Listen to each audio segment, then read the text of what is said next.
Brazil ஜாம்பவான்கள், இந்திய முன்னாள் வீரர்களைக் கொண்ட ஆல் ஸ்டார் இந்திய ஆகிய அணிகள் இடையிலான கால்பந்து காட்சி போட்டி நேற்றிரவு சென்னை நேரு ஸ்டேடியத்தில் நடந்தது. 2002ஆம் ஆண்டில் ஜெர்மனியை தோற்கடித்து உலகக் கோப்பையை கையில் ஏந்திய பிரேசில் அணியில் இடம்பெற்றிருந்த ரொனால்டினோ, ரிவால்டோ, எட்மில்சன், காபு, கில்பெர்ட்டோ சில்வா உள்ளிட்ட கால் பதித்தனர்.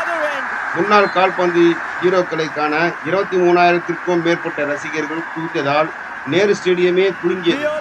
ஆட்டமும் முதல் விறுவிறுப்பாக நகர்ந்தது. ரொனால்டினோவிடமிருந்து பந்து சென்ற போதெல்லாம் ரசிகர் உற்சாகமாக கோஷம் போட்டு ஆரம்பித்தனர். முதல் பாதியில் இரு அணியின் கோல் கீப்பரையும் தாக்கி எந்த பந்தும் செல்லவில்லை.